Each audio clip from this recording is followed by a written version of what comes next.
Okay, this is a great example of a way to use a broadcast message to have different things happen in your code. I was working in a grade 5-6 class and they were talking about fairy tales. So we actually coded a fairy tale to happen. In this fairy tale, we have three different sprites. We have a princess, we have a knight, and we have a dragon. And looking at the princess code first, we ended up a lot of this ended up being put back into play as we changed things throughout the script so that it would just end up right back to where it's supposed to be at the beginning. But she's got all sorts of things that happen. And you can have your students read this to you as well to really pull out that 3.2 expectation where they're predicting what's going to happen. And you can change things for them and say, now, what do you think is going to happen?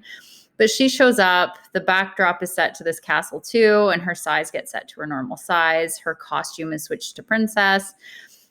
She goes to her starting position and then she glides 2 seconds too. And you can have them discuss where this is on the Cartesian plane, which is also a grade 7 expectation. Switch costume and then glide back. So they can talk about how she's going back and forth in this section, moving 50 steps. She says, help, help, I need a knight. And then wait 2 seconds. Switches to princess 2. Another comment that she makes, she's got lots of waits because there must be something happening during this time. She says, she waits a second, and then they repeat it 5 times that this happens. So something happens 5 times in a row, and she gets smaller. And we took a look at making her smaller at another video. And she hides, so she disappears, and then she sends this broadcast message. So in the control, I'm wrong. It must be up in events. Yeah. So she broadcasts a message. And when you pull out a broadcast message and click on it, you would say new message, and you can tell them exactly what's the title of it is. So I could say test, and she's got broadcast test. And we can go to another character and look, the knight received inside.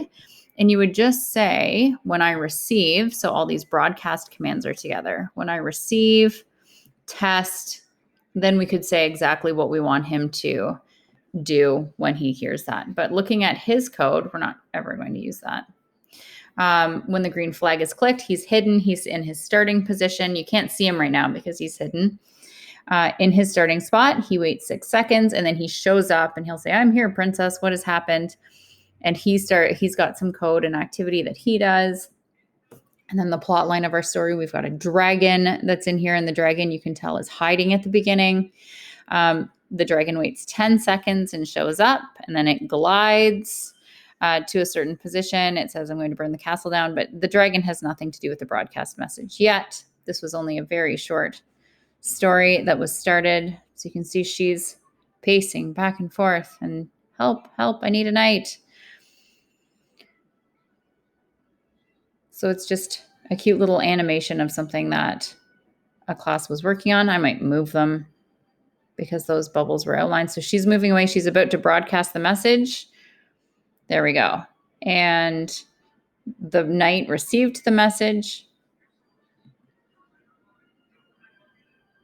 right here and switched the backdrop. So even though his sprite isn't currently in the video or in what you're working on, this component of your program just receives that message and will switch the backdrop for you. So it's kind of like that secret signal that we were talking about in the unplugged activities, where if I give you a high five, it's time for you to go and take a break.